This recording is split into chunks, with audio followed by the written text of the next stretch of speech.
Welcome to Victory News Today. Once again, rioting, not peaceful protests, are breaking out across America. Another tragic officer-involved shooting of a man who was resisting arrest.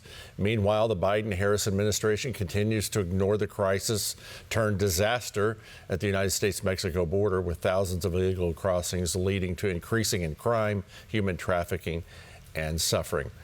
It can be overwhelming, but ahead we're going to have Victory News contributor John Graves to help us analyze this news and also help us understand what our role should be in times like these. Let's take a look at today's headlines with Mike Garofalo. Mike? Greg, police clashed with protesters for a second night in the Minneapolis suburb of Brooklyn Center, where a police officer apparently accidentally shot and killed a black man over the weekend. Hundreds of protesters faced off against police in Brooklyn Center on Monday, hours after a dusk to dawn curfew was announced by the governor. When the protesters would not disperse, police began firing gas canisters and flashbang grenades, sending clouds of gas over the crowd and chasing some protesters away. Officials have said that the shooting death on Sunday of 20-year-old Daunte Wright as an accidental discharge. That's how they're referring to it. They have also said that the officer had apparently intended to fire a taser, not a handgun. The shooting sparked unrest in an area already on edge because of the trial of the first of 4 police officers charged over George Floyd's death on Memorial Day weekend of last year. And the name of the officer who, by all accounts, mistakenly shot Daunte Wright on Sunday has been released. According to the Minnesota Department of Public Safety, her name is Kimberly Potter. From the police body cam footage that was released on Monday, you can hear someone, likely Potter, yell, "Taser, taser," and then an expletive, "I shot him," after she realized she pulled her service weapon, not her taser. The 48-year-old is a 26-year veteran of the Brooklyn Center Police Department. According to numerous reports, she has had her police officer's license since 1995. Potter is currently on administrative leave. Well, the Food and Drug Administration has recommended a pause in the use of the Johnson & Johnson vaccine, reportedly due to blood clotting issues in some recipients. According to UPI, the CDC and the FDA made the decision after 6 women reported blood clotting issues. The agencies said, quote, all 6 cases occurred among women between the ages of 18 and 48, and symptoms occurred 6 to 13 days after vaccination. Arkansas Senator Tom Cotton is making sure that money that's earmarked for Americans stays with Americans. Senator Cotton introduced a bill that would penalize states that support sending funds from the American Rescue Plan to illegal immigrants. In a statement, Cotton said the government shouldn't subsidize state efforts to send cash to illegal immigrants.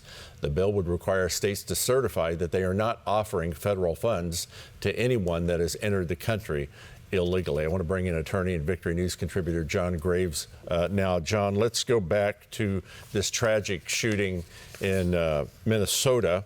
The city manager there was asked if that officer was going to be fired, and he made the following comment: "We will follow due process." And when he made that comment, the mayor of Brooklyn Center fired him for saying, "We will follow due process." Isn't that what we're supposed to do?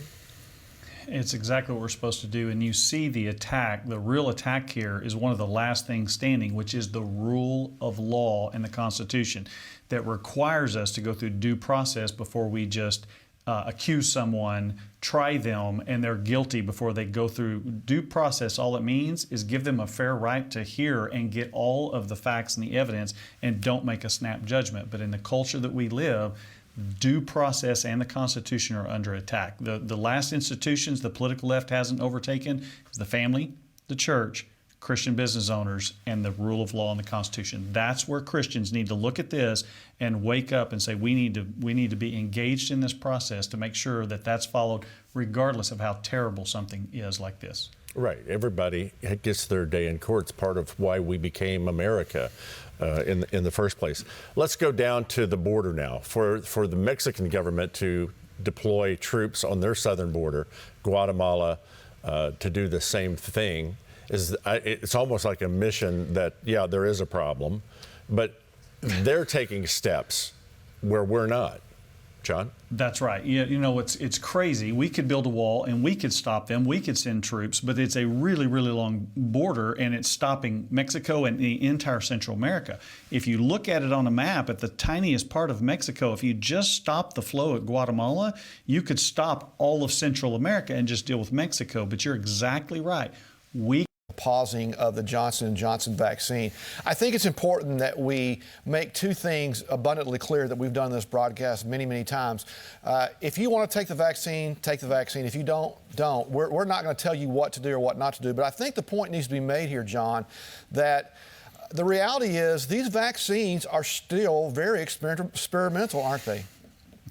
They are. We've had the flu for decades, and they give the flu shot for decades and decades, and it hasn't eradicated the flu.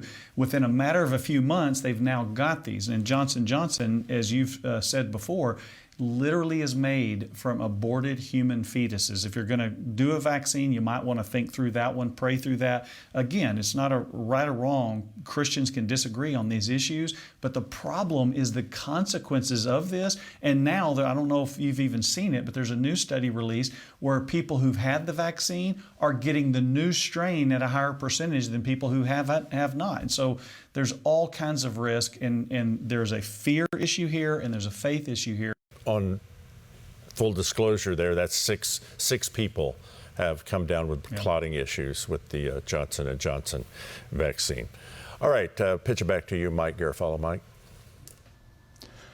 Greg, freshman Senator Raphael Warnock has some explaining to do after lending his signature to an email containing misinformation about Georgia's new voting laws. Warnock signed the email that was sent out by the liberal advocacy group 3.14 Action. In the email, several incorrect claims were made about Georgia's SB 202 bill, including elimination of no excuse mail voting and restriction of early voting on the weekends. A spokesperson for the senator has reportedly said that Warnock approved the text of the email at a time when those provisions were apparently still being considered.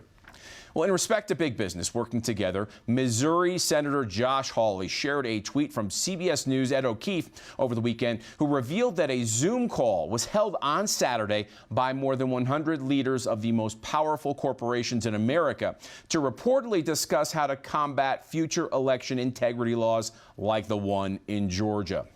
Now, called out by the conservative Clergy of Color, a group of black pastors and ministers announced on Monday they were publishing a full-page ad in the Atlanta Journal-Constitution newspaper entitled "Stop Lying."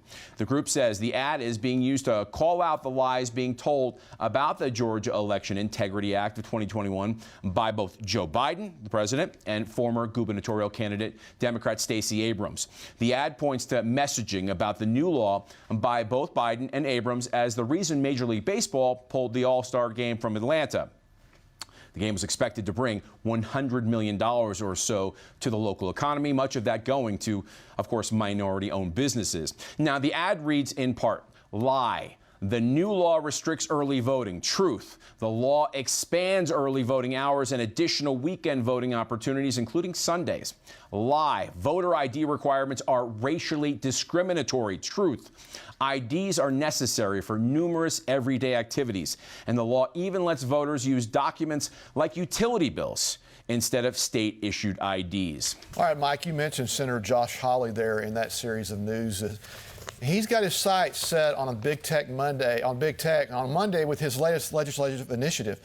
The Republican introduced what he is calling the Trust Busting for the 21st Century Act. In Hawley's press conference on the bill, he quoted, "A small group of woke megacorporations control the products Americans can buy, the information Americans can receive, and the speech Americans can engage in.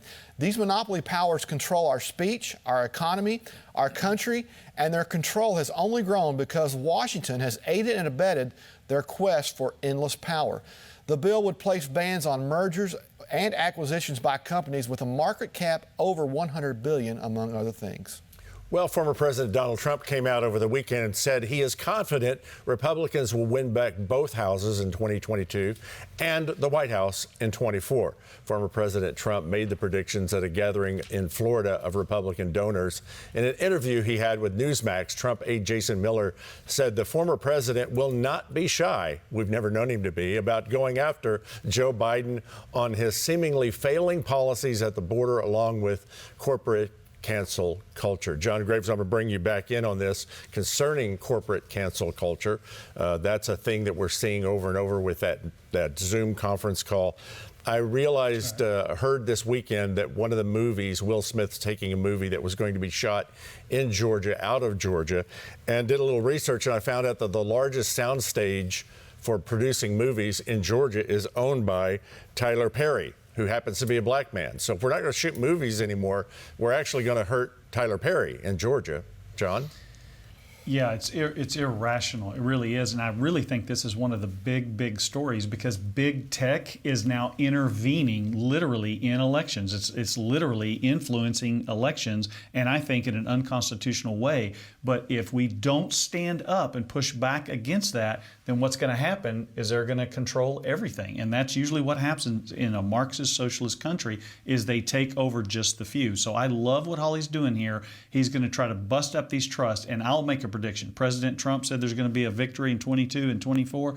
I'm telling you, if the left continues in the track that they're going right now to overplay their hand, what's going to happen is people are going to wake up, rise up, and break up some of these monopolies because that's what they are.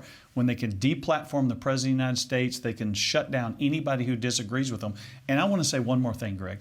On all those Georgia stories that we just covered, noticed that if you question the November election, you're blocked from YouTube, Facebook, and anything else. But if you try to do voter integrity and expand voter laws, look at who's attacking it. It's big tech, it's the political left, and that should get people's attention. Okay, so both coasts kind of feel this way, but there's 75 million people in the middle of this country and all across it that think differently, that don't want to see things like this happen. Coca-Cola, Delta Airlines, I'm not calling for a boycott of those, but if all 75 million of them came together, you could send a statement, could you not, to at least one company? You could absolutely do it. And really what someone should do is bring a proxy vote under the SEC at each one of those Delta, American Airlines, and Coca-Cola and say, why don't we let you try to live by the same rules you want everybody in America to? When we vote for your salary, we're going to let people who are non-shareholders vote. We're going to let them vote 4 days after. Everything that violated the Constitution and the laws in this state, they would never let that apply to themselves. And so they want to live by one set of rules, and they want all the rest of us to live by another set of rules so they can maintain power. It's not about the rule itself. It's about twisting the rules so they can maintain power. And so, I mean, to me, that's the big issue here. John, speaking of coming together, I know you, like myself, were encouraged by that story about those pastors and ministers coming together and taking out that ad to come against some of these lies that are being told. And I mean, that's what it's going to take. We had that pastor on yesterday from Canada who stood up to the police coming into his church. I mean, it's going to take all of us standing up for what we believe in and what our rights are for this thing to turn around, right? It's exactly right. You couldn't have said that any better. It's a John 10:12 moment. When the wolf comes in, if you're for hire, you're just going to flee. But if you're a real shepherd, if you're called by God, if you want to obey God, you're going to stand up and fight. And I love that it was black pastors who did this. They're the ones that I think get double discrimination. And I don't think the biggest discrimination they suffer is any systemic racism. I think the issue is if they dare to speak for biblical principles that do not align with the political left, they are ostracized. They are literally called Uncle Tom and all these other hateful things. I love when they have the courage, like this pastor in Canada, to stand up and say, just stop lying. This is not racial discrimination to require. It's a demeaning to say that a person of color cannot get an ID like anybody else, or that, as the president said, well, if you're African American or Hispanic, you can't really get on the internet, so we're going to have to do it for you. It is a demeaning way that denies that a person of color can do anything and everything every person can do. They're created in the image of God. They're not created in the image of God if they're this race or this ethnicity. They're created in God's image, and that's why they can do these things. And all of our rights came from God, not from government, from man. So true. Thank you, John Graves. We're finally hearing some rumblings about the Durham investigation. The New York Times reported on Monday that the federal prosecutor has subpoena records from the Brookings Institute involving the Trump-Russia dossier, also known as the Steele dossier. John Durham reportedly is investigating the trail that is of the dossier. According to the Times, Durham's subpoenas are targeting records of one of the Brookings Institute's former analysts, who was a main source for former British spy Christopher Steele. The name of that analyst is reportedly a Russian by the name of Igor Danchenko. I'll bring John Graves back in here. I hear about the releasing of nuclear water into the ocean. That can't be good. That's the way the Godzilla movie started, isn't it? Years ago when we were kids. Never mind. I won't get you to comment on that. Let's go well, back. I can. Let's go back to the Durham investigation. We're finally going to get something out of that. It sounds like that Trump was tried over and over. You know, it's really crazy that we're just now getting, after 4 years of false accusations that the mainstream media or the leftist media, the legacy media kept this alive. We know it was false, and they're still doing the investigation of this, and yet no one wants to investigate what happened in the election. And to me, it's a travesty. What the action point that Christians need to do, you and I have talked about this before, Greg, we've now got that available on millionvoices.org, where they can go there, sign up, and there's a button they can click, and we will do all the work for you, and we'll send you all the information to contact your state rep, your state senator, because that's really where things can happen. The federal government is gridlocked.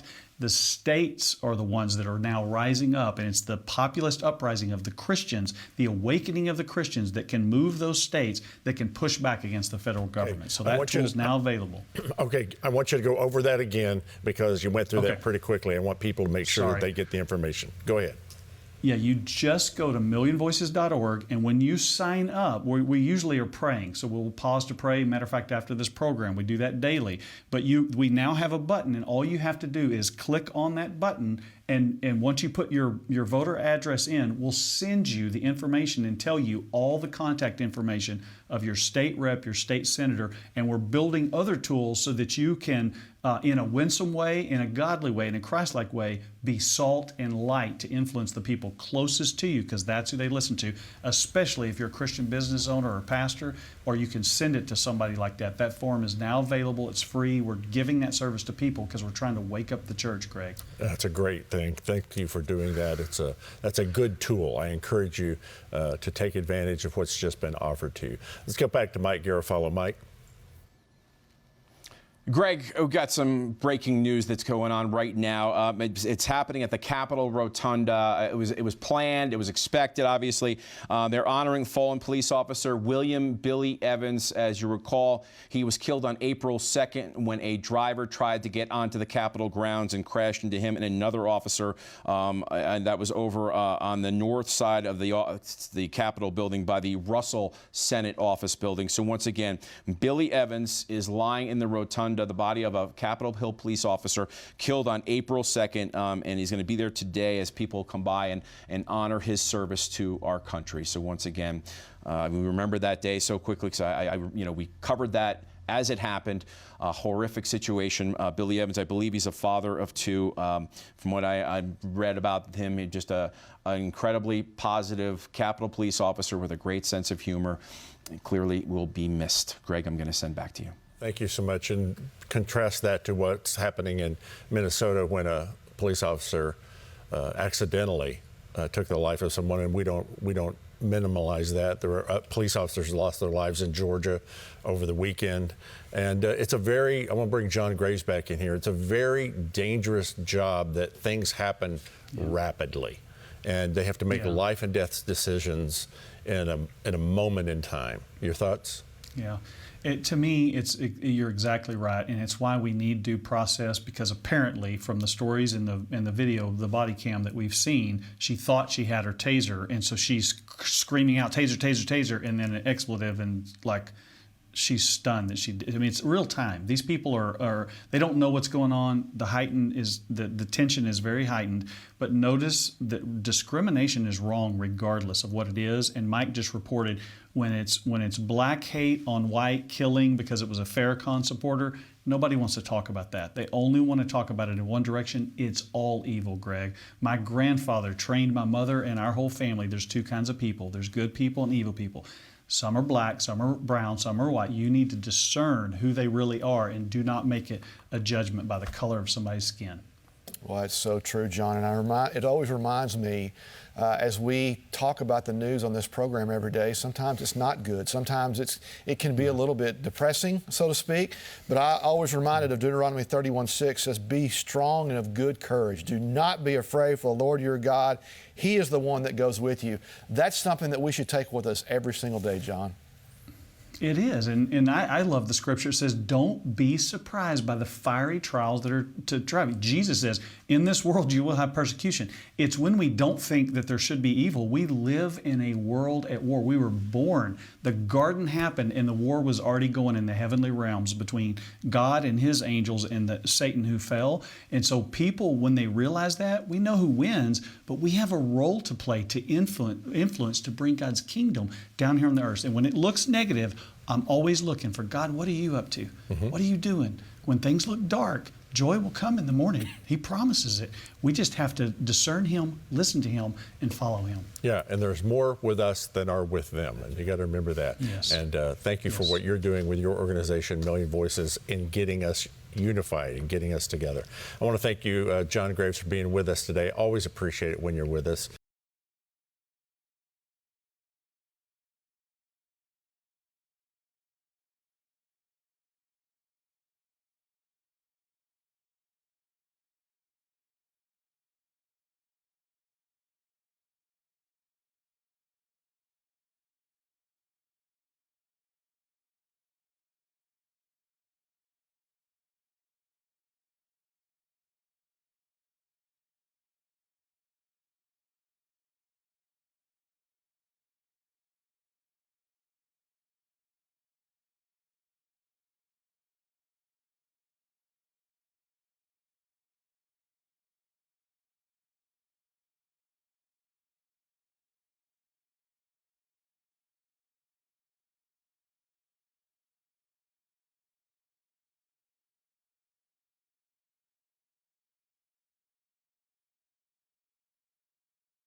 Greg, back to you.